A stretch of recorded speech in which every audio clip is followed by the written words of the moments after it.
बिस्मिल्लाहिर्रहमानिर्रहीम। अस्सलाम वालेकुम नाज़रीन, आप यूट्यूब चैनल देख रहे हैं, मैं इमरान खान हूँ। थोड़े दिन के बाद ये वीलॉग है और रीज़न आपको पता है, मैं गिरफ़्तार हो गया था। अब जिस केस में मैं गिरफ़्तार हुआ था उस केस के ऊपर मैं बात नहीं कर सकता। वजह यह है कि जस्टिस जनाब बाकर अली नजफी साहब की अदालत के अंदर ये मामला गया और उन्होंने बुलाया फ़रीक़ैन को, और वहाँ पे इस मामले को हल निकालने के लिए फ़रीक़ैन को बाउंड किया गया और हलफ लिया गया कि जब तक ये मामला एक अदालत के अंदर चल रहा है और जब तक ये कानूनी मामला आगे बढ़ते हैं तो इसको पेंड किया जाएगा, और उस बीच में फ़रीक़ैन इसके ऊपर किसी किस्म की बयानबाजी नहीं करेंगे। बाकी आप लोगों को सब पता है, आपको आइडिया है कि हुआ क्या, कैसे हुआ, किसने किया, क्यों हुआ, वो सारा कुछ आपको पता है। मैं इस पर बात ज़रूर करूँगा, लेकिन जो हलफ मैंने लिया है उसको भी पूरा ज़रूर करूँगा। कुछ चीज़ें मुझे आपके साथ शेयर करनी है और आपको बतानी है, लेकिन सबसे पहले तो मैं शुक्रिया अदा करूँगा, आप सबका शुक्रिया, आप सबका दिल की गहराइयों से शुक्रिया। आप लोगों ने इस बीच में मुझे ख़रीदा है, मुझे आपने ख़रीदा है। मुझे नहीं पता था मेरे साथ बाहर क्या चल रहा है। अब जब आप पकड़े जाएं तो आपको क्या पता बाहर क्या चल रहा है, लेकिन मुझे आज सारा दिन वो देखने का मौका मिला। ईद का दिन है, आप सबको बहुत बहुत ईद मुबारक भी हो। मुझे सारा दिन देखने का मौका मिला कि आप लोग क्या कर रहे थे, मुझे देखने का मौका मिला कि मेरे दोस्त क्या कर रहे थे। मैं आप सबका फ़र्दन फ़र्दन शुक्रिया अदा करना चाहता हूँ। आप इतने सारे हैं, मैं अकेला हूँ, मुझे आप सबके नाम भी नहीं पता, लेकिन जो सुन रहा है आपका बहुत शुक्रिया। वकला का बहुत शुक्रिया, बार्स का बहुत शुक्रिया। मैं जहाँ जाता था वो मेरे साथ खड़े होते थे, खड़े होकर पाकिस्तान जिंदाबाद का नारा लगाते थे, उन सबका बहुत शुक्रिया। पुलिस वाले पाकिस्तान जब मैं बोलता था तो जिंदाबाद कहते थे, मेरे नारे का जवाब देने के लिए पुलिस वालों का बहुत शुक्रिया। जितनी बार्स हैं वकला की, उन सब का बहुत शुक्रिया। जो सहाफ़ी खड़े रहे, डटे रहे, उन्होंने मेरा साथ दिया, मेरी हिम्मत बंधाई और इसको रिपोर्ट करते रहे, वाक़यात को बताते रहे, उन सब का बहुत शुक्रिया। मैं नाम नहीं लेना चाहता, एक का नाम लूंगा तो सबका नाम कैसे लूंगा मैं। आप इतने ज़्यादा हैं, इतने सारे हैं कि मैं सिर्फ आपका शुक्रिया अदा कर सकता हूं। जिन सियासी शख्सियात ने आवाज़ उठाई, बात की, उन सब का बहुत शुक्रिया। मेरे दोस्तों का, मेरे रिश्तेदारों का, उनका भी बहुत शुक्रिया। सिविल सोसाइटी का, आम लोगों का, सोशल मीडिया पे आवाज़ उठाने वालों का बहुत शुक्रिया। और सबसे ज़्यादा शुक्रिया उन बुज़ुर्गों का, उन माओ बहनों का और उन लोगों का जिन्होंने मेरे लिए दुआएं की हैं, जो मेरे लिए आवाज़ उठाते रहे, दुआ करते रहे और उन्होंने मेरी हिम्मत टूटने नहीं दी। अल्लाह रब्बुल इज़्ज़त की तरफ से आती है जो भी आजमाइश आती है, याद रखिएगा, कोई किसी का कुछ नहीं बिगाड़ सकता जब तक कि अल्लाह रब्बुल इज़्ज़त ना चाहे। कोई किसी को एक लम्हे के लिए कुछ नहीं कर सकता जब तक कि अल्लाह ताला ना चाहे। और मेरा ये मानना है और मेरा ये ईमान है कि मेरा अल्लाह अपने आदमी के ऊपर कभी इतना बोझ नहीं डालता जितना वो ना उठा सके। वो कभी इंसान को ऐसी आजमाइश में नहीं डालता जिसकी उसने उसको हिम्मत ना दी हो कि वो उसमें से निकल आए या उस पर पूरा उतरे। तो अल्लाह ताला, अल्लाह रब्बुल इज़्ज़त, वो बड़ा मेहरबान है, बहुत ताकतवर है, सारी ताकत उसके पास है। एक जुमला मैं आपको सिर्फ बता दूं, क्योंकि मैं केस के ऊपर तो बिल्कुल बात नहीं करूंगा और ना मैं कर सकता हूं, क्योंकि मैं कानूनी तौर पे बाउंड हूं। और मेरे वकला ने आज भी मुझे, मियां अली अशफाक साहब का फ़ोन आया, एक तो उन्होंने मुझे बड़ी डेंजरस चीज़ बताई जो मैं आपके साथ शेयर करूंगा, और मुझे पहले बतानी चाहिए ताकि रिकॉर्ड के ऊपर रहे, जब वो कार्रवाई मेरे खिलाफ हो तो वो रिकॉर्ड के ऊपर रहे कि क्या करने जा रहे हैं और कौन लोग करने जा रहे हैं, मैं आपको बताऊंगा। लेकिन वो आज भी मुझे फ़ोन करते कहते रहे कि यार इन केसेस के ऊपर प्लीज़ आपने बात नहीं करनी और इस पर कोई फरीक बात नहीं करेगा। मैंने कहा जी बिल्कुल ठीक है, मैं बात नहीं करूंगा, मैं अपना वादा पूरा करूंगा, क्योंकि वादा पूरा करने के चक्कर में ही तो ये मैं वादा ही तो पूरा करता हूं, असल में मामला ये है। अच्छा, इसमें मुझे जो अली ने बताया वो ये है कि शराफत जेल में बंद है, और अली ने इसको ट्वीट भी किया है और मैंने भी इसके ऊपर कुछ इंफॉर्मेशन पर हासिल की, लेकिन मैं वही आपको बताऊंगा जो अली ने मुझे बताया, और एग्जैक्टली वही चीज़ें। शराफत से जेल में आकर मिले हैं कुछ लोग, दो बहुत ताकतवर लोग, एक कोई बड़ा पुलिस वाला और एक कोई और शख्सियत थी। ये उसको जाकर जेल में मिले हैं और उसको संगीन नताइज की धमकियां दी हैं कि तुमने कुछ भी नहीं किया, तुम इतने दिनों से जेल में पड़े हो और बाहर नहीं निकल सकते, तो तुम सोचो कि हम तुम्हारा क्या कुछ कर सकते हैं। और उसके बाद उन्होंने उसको 3 ऑप्शंस दिए मेरे वकील के मुताबिक। पहला ऑप्शन ये दिया कि तुम ये कहो कि किसी लड़की को इमरान रियाज खान ने कत्ल किया और कत्ल करके कहीं पे दफन किया हुआ है, जमीन में दबाया हुआ है। हम तुम्हें जगह बताएंगे, वहां जाकर तुम निशानदेही कर दोगे और हम तुम्हें छोड़ देंगे, फिर हम जाने और इमरान रियाज खान जाने। एक ऑप्शन यह दिया गया। उसको दूसरा ऑप्शन यह दिया गया कि इमरान खान मंशियात की कंसाइनमेंट्स के ऊपर डील करता है, यानी मंशियात का डीलर है, और हम तुम्हें नाम बताएंगे, तुम बंदों के नाम लोगे और उन बंदों को हम इमरान खान के साथ नत्थी करके जोड़ के हम जाने और वो जाने और तुम निकल जाओ बीच में से।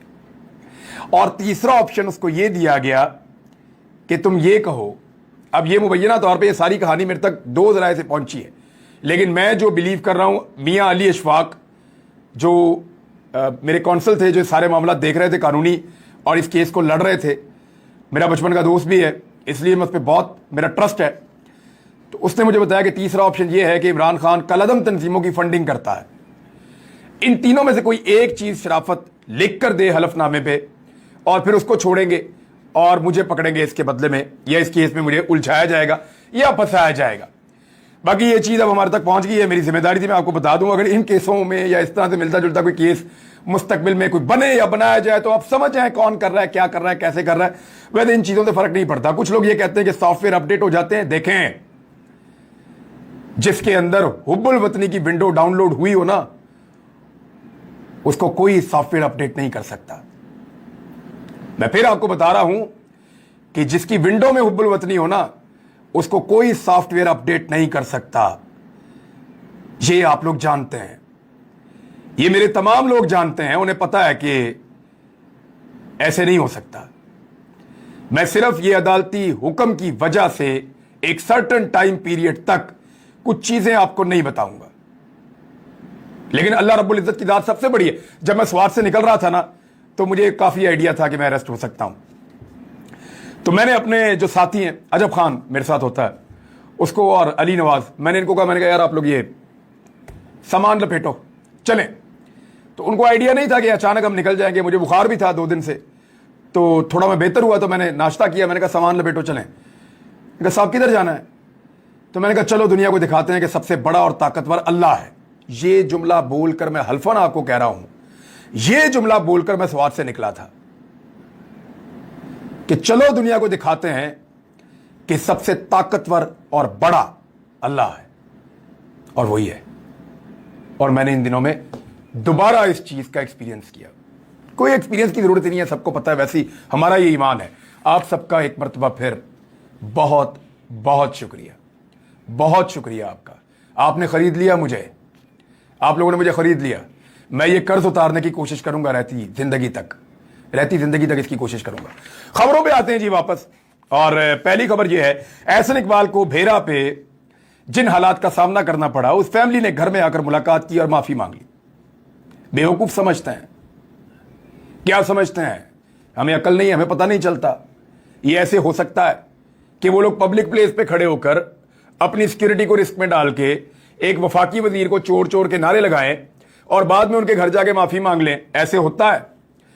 मैं जानता हूं कितना दबाव होगा, आप लोग भी जानते हैं कितना दबाव होगा, और जिन लोगों ने यह दबाव पहले बर्दाश्त किए हुए अपनी जिंदगी में, उनको भी आइडिया होगा कि दबाव तो होगा। मेरा एक सवाल है इस सारे मामले के ऊपर। हो सकता है बात ठीक हो, एहसन इकबाल साहब जो फरमा रहे हैं वो ठीक हो, लेकिन लोगों का रिएक्शन तो सोशल मीडिया पे कुछ और ही कह रहा है। लोग मानने को तैयार नहीं है कि इतने आराम से लोग आके, जो चोर आपको कह रहे हैं, वो आके आपसे माफी खुद ही मांग लें। हालात नॉर्मल नहीं हो सकते उन लोगों के लिए, ये क्लेम किया जा रहा है। मेरा यह कहना है कि क्या नवाज शरीफ आज तक बरतानिया में किसी एक आदमी से माफी मंगवा सका जिसने नवाज शरीफ को चोर कहा, डाकू कहा, गद्दार कहा, कुछ भी कहा? मियां नवाज शरीफ साहब की रोज वहां पे इज्जत अफजाई करते हैं ना लोग। जब मियां साहब बाहर निकलते हैं, उनकी फैमिली बाहर निकलती है, पीछे लग जाते हैं, चोर चोर, डाकू डाकू, रोज लोग कहते हैं। कोई एक आया जिसने आकर मियां साहब से मुलाकात की हो, माफी मांगी हो कि मियां साहब माफी चाहते हैं, आपको चोर नहीं कहना चाहिए था? वो शयान अली जो चोर कहता था, वो रोजाना पीछे पीछे फिरता है मियां साहब के। हर एतवार को, हर हफ्ते को वो पिज्जा और बर्गर लेके और बोतल पकड़ के जाके मियां साहब के घर के बाहर खड़े होकर नारे लगाते हैं। तो वहां तो किसी ने माफी नहीं मांगी, और वहां पे तो आप माफी का मुतालबा भी नहीं करते। आप लोगों के चादर और चार दीवारी का तकद्दुस पामाल करते हैं, लोगों के घरों के अंदर घुस जाएं तो ठीक है, आप माफी नहीं मांगेंगे। यानी लोगों की निजी जिंदगी के ऊपर आप हमला कर दें, आप मुखालिफ सियासतदानों पर आवाजें कसें, आप यानी उनको मुखालिफ सियासतदान को एक आवाज कोई कस देना तो आप लोग कहते हैं कमाल हो गया, ये पब्लिक रिएक्शन है। पब्लिक रिएक्शन है, कमाल हो गया। अपने हलकों में कैसे जाओगे? लोग अंडे और टमाटर मारेंगे इमरान खान को, ये आपकी ख्वाहिश थी, ये आपकी लीडरशिप कहती रही एहसन इकबाल साहब कि इमरान खान को अंडे और टमाटर मारे जाएंगे, आपकी लीडरशिप कहती रही है। लेकिन इमरान खान जहां जाते हैं पब्लिक में लोग खुश होते हैं, आप जाते हैं लोग चोर चोर कहते हैं। वजह क्या है? लंदन में आप क्यों नहीं लोगों से कहते माफी मांगो आके? वहां कोई नहीं आके माफी क्यों नहीं मांगता? क्योंकि वहां पे उनके ऊपर वो प्रेशर और दबाव नहीं होता। आप लोगों का जीना आराम कर देते हैं पाकिस्तान के अंदर। अगर कोई आदमी अपनी दिल की आवाज बाहर निकालना चाहे तो इसी को कहते हैं फाशिस्ट रिजीम, और ये है फाशिस्ट रिजीम। इंपोर्टेड हुकूमत को बचाने के लिए, अपने आप को कायम रखने के लिए कुछ चीजें जो हैं वो बहुत इंपॉर्टेंट हैं। वहां तो लंदन में तो नमाज नहीं पढ़ सकते पब्लिक के अंदर जाके, ये तो सूरत हाल है वहां पे। अभी आप लोगों की पूरी काबीना गई थी, पब्लिक में निकल नहीं सके।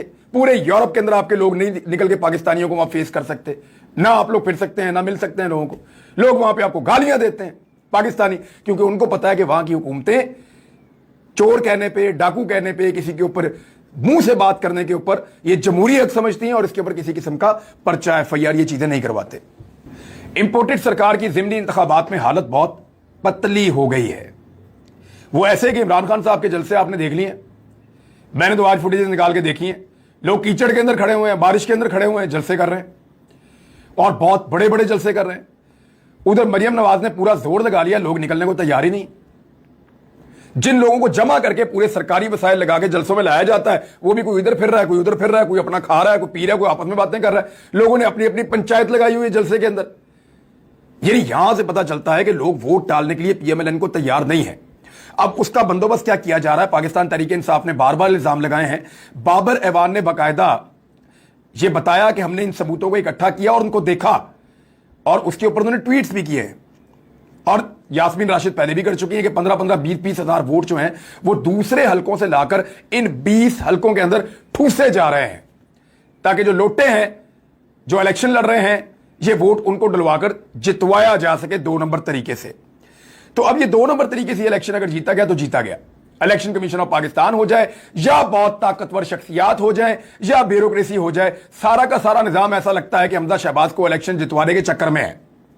और ये दिखाई दे रहा है। मैं बतौर रिपोर्टर आपको मैं भी कह रहा हूं, बेशुमार रिपोर्टर और भी कह रहे हैं, बहुत सारे सहाफी बार बार कह रहे हैं कि यहां पे हमजा शहबाज की हुकूमत को बचाने के लिए, ताकि इंपोर्टेड सरकार जो वफाक में बनी हुई है वो बनी रहे, वो कायम रहे। और ये जो चूचू का मुरब्बा पाकिस्तान में इस वक्त हुकूमत कर रहा है, इतनी सारी जमातों का, को 15-16 जमातें इकट्ठी हो गई हैं और वो पाकिस्तान की अवाम को रोजाना की बुनियाद पे पीस रहे हैं महंगाई के जरिए से। उनकी हुकूमत कायम रह सके, क्योंकि अगर पंजाब गया तो सब गया। पंजाब के अंदर पूरे के पूरे वसाइल और ताकत इस्तेमाल की जा रही है। मेरी इतला के मुताबिक पेट्रोल की कीमत कुछ कम करेंगे अब ये, और वो कम इसलिए करेंगे ताकि ये हुकूमत बचाई जा सके, और ये हुकूमत बचाने के लिए वो पेट्रोल की कीमत कुछ कम करेंगे ताकि इलेक्शन से पहले लोगों को एक अच्छा जेस्टर दें। बहरहाल 100 रुपया तो इन्होंने पेट्रोल बढ़ा दिया और इससे ज्यादा इन्होंने बढ़ा दिया है डीजल। मरियम नवाज ने कहा कि आलमी मार्केट में $1 भी अगर पेट्रोल सस्ता हुआ ना, $1 भी, तो शहबाज शरीफ रिलीफ देंगे। लगभग $25 के करीब सस्ता हो चुका है। $100 से कम भी प्राइस आई है कुछ बीच में, $100 से कम भी प्राइस आई है बीच में। इन्होंने तो ₹1 नहीं बढ़ाया, $100 बल्कि बढ़ा दिया। यानी इतना झूठ, लोगों को इतना फ्रॉड, लोगों के साथ इतनी बेईमानी। इमरान खान के दौर में आप मईशत के अदाद शुमार उठाकर देखें जो शहबाज शरीफ के दौर में छपे हैं, तो रश्क आता है कि कमाल काम किया था उन्होंने। और इस दौर के अंदर इन्होंने जो तबाही फेरी है, बेड़ा गर्क करके रख दिया पाकिस्तान की मईशत का, कुछ पल्ले नहीं छोड़ा, गरीब आदमी को पीस के रख दिया इन्होंने। पेट्रोल कहां चला गया, घी कहां चला गया, आटा कहां चला गया, गैस की कीमत कहां चली गई, लोड शेडिंग कहां से कहां लेकर चले गए, इंडस्ट्री बंद हो गई, हजारों लोग बेरोजगार हो गए एक एक शहर के अंदर। बेड़ा गर्क किया इन्होंने। एक्सपोर्ट्स आपकी कहां गई, रेमिटेंसेज आपके कहां जाएंगे, टैक्स कलेक्शन का क्या करेंगे, और सख्त तरीन शराइत जो है आईएमएफ की वो इन्होंने तस्लीम कर दी। अब राणा सनाउल्लाह का स्टेटमेंट आप देखें कि ₹100 कीमत बढ़ाने के बावजूद शराइत पूरी नहीं हो रही आईएमएफ की, क्योंकि पाकिस्तान की मार्केट रुक चुकी है, पाकिस्तान के लोगों का ट्रस्ट खत्म हो चुका है, पाकिस्तान के लोगों को सिस्टम पे एतबार नहीं रहा। लोग ये चाहते हैं कि उनको हक दिया जाए और वो इलेक्शन के जरिए से फैसला करें कि पाकिस्तान में किसकी हुकूमत होगी। लेकिन यहां तो बहुत बड़ी धांधली के इंतजाम दिखाई देते हैं, जिसमें शाह महमूद कुरैशी साहब ने कहा कि अब धांधली हुई अगर ज़िमनी इंतखाबात में तो श्रीलंका जैसे हालात हो जाएंगे। लोगों को कब तक चुप करवाया जा सकता है, यह सवाल उठाया जा रहा है। IMF और पाकिस्तान कर्ज पैकेज की बहाली के करीब पहुंच गया है और उसमें जो शराइत हैं जो पाकिस्तान ने तस्लीम किए हैं उसमें अखराजात कम किए जाएंगे, यानी आपके तरक्याती अखराजात भी कम हो सकते हैं, दीगर अखराजात भी कम हो सकते हैं। तो बहुत सारे ऐसे प्रोजेक्ट जो चल रहे थे हो सकता है वो आइंदा ना चल रहे हों। तवानाई की कीमतें जो है उनके अंदर इजाफा, तवानाई की कीमत जब बढ़ती है तो पाकिस्तान की इंडस्ट्री नीचे जाएगी, पाकिस्तान का गरीब आदमी पिसेगा, पाकिस्तान का मेहनत कश पिसेगा और पाकिस्तान की तरक्की रुकेगी उससे, और टैक्स वसूलियां ज्यादा की जाएंगी। कैसे करेंगे जब तरक्की नहीं हो रही तो टैक्स कहां से लेंगे? तो पाकिस्तान ने एक अजीबोगरीब फार्मूले पे काम किया है और मुझे नहीं लगता कि ये इंपोर्टेड सरकार इतनी अहलियत रखती है कि पाकिस्तान को इन मामलात से निकाल सके। इस वीलॉग में अब तक के लिए इतना ही। अपना ख्याल रखिएगा, अपने इस चैनल का भी। अल्लाह हाफिज़।